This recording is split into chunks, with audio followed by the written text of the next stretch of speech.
This is CookieRun, The Darkest Night, Chapter 1, the latest entry in the CookieRun series. It's a thing, look it up, and the first in VR that places you in the role of a gingerbread cookie named Gingerbrave, who must escape an evil witch's castle. This released November 30th, 2023 for the Quest 2 and Up headsets for $25 US, and for this review, we checked out the game on the Quest 3. It's a first-person action-adventure in a fantastically tiny world, so let's see if this first chapter is worth your attention.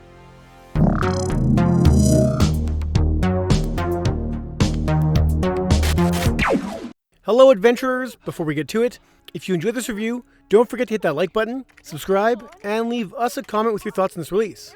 I'm Ryan for the VR Grid, now let's do this.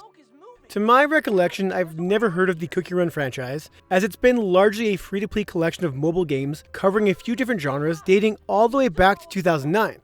While those mobile games don't look like anything too intriguing for myself, this VR title does, as it's a fully realized action-adventure game with some light RPG elements and puzzling thrown in for good fun. Without spoiling too much, you, as Gingerbrave, have woken up in an oven and must escape not just that, but the house you find yourself in, aiding the various beings you find along the way and unraveling a rather epic story.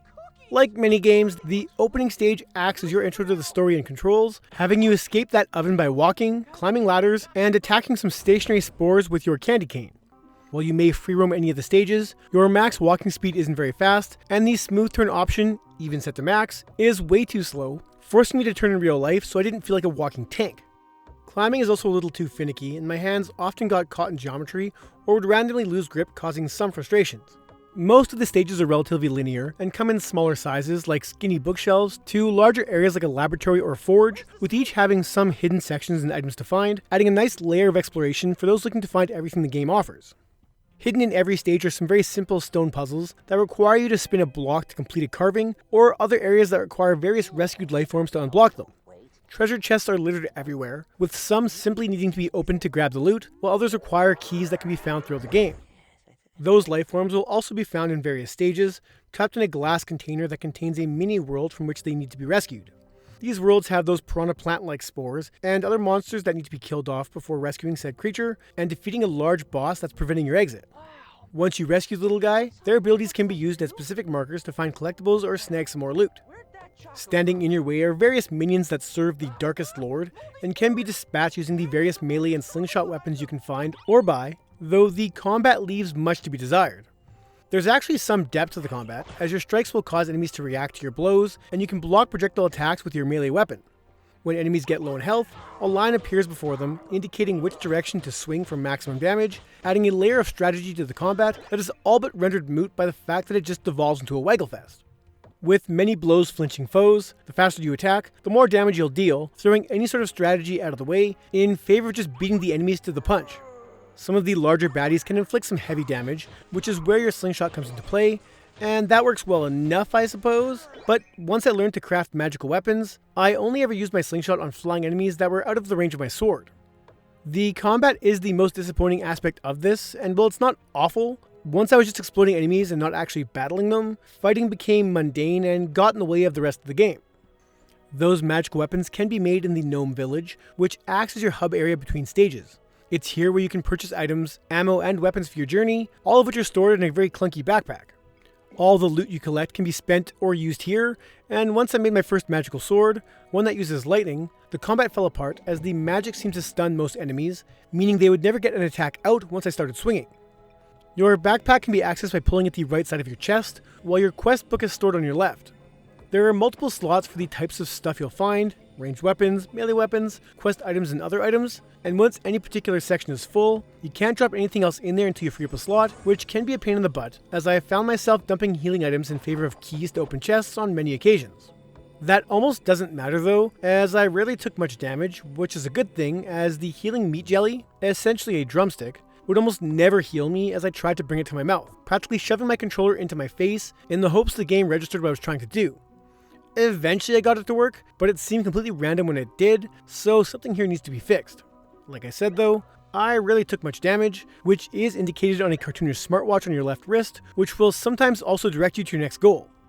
I know I've complained quite a bit up to this point, and while I will stand behind my issues, there's still a much higher level of VR game here than I expected. I think it's the quality of the world design, the charm of the characters and story, along with the undeniable fact that despite my issues, it's clear that efforts were made to make this more than your average VR title, thanks to a fair bit of VR interactions and full use of the medium. There are moments in the game when the controls change up, and you may have to control Gingerbread from a third-person point of view while enemies launch fireballs his way, or during a few sections that may require you to swing your controllers in a specific direction to help your hero swing in place or pull at something he's grasping like a minecart pump. Add on a few simple puzzles, and you get a game that, despite only being the first chapter, feels quite in depth despite the 3-hour playtime. You can continue playing after the credits roll and extend that playtime a bit by taking on a few side quests for some extra rewards, which mostly involve revisiting areas of the house and dispatching bad guys. Add on a few simple puzzles, and you get a game that, despite only being the first chapter, feels quite in depth. I love when VR games utilize scale in their world building, and this shines in that regard, thanks to the simple fact that you're a gingerbread cookie in a large house that mixes cartoon and fantasy. The attention to detail is fairly high here, and the draw distance is impressive, making some of these rooms look incredibly massive. The narrative of evil and good cookies is bizarre for sure, but it allows for a magical mini world where all these little beings have found ways to interact with it and move around it via teleportation crystals, tunnels, and elevators. Some puzzles will unlock new paths, allowing you to continue on your quest through the witch's home. The different NPCs you stumble across all look great and animate wonderfully, really bringing to life what is an already lively world and supplying a lot of additional character. That impressive presentation is somewhat hampered by the audio, as many environmental and NPC noises appear to be missing or glitched out, causing some awkward moments of silence when it's clear there should be some noises going on. Opposite of that is a soundtrack that fits the tones of whatever is happening in the moment. While the stakes may be high, The Darkest Night never takes itself too seriously, and is rife with some light humor that largely lands thanks to the wacky characters you meet throughout the game. Ah! Don't sneak up on me like that! Huh? Who are you? Sorry about that. I'm Gingerbrave. I've never seen you around, but you seem oddly familiar.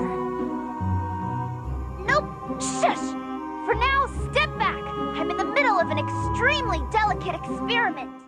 Spatial audio is used, though this is a little more hit and miss, as it can be hard to tell where enemies are, as their steps can be quite loud, and if they were above or below me, I couldn't tell.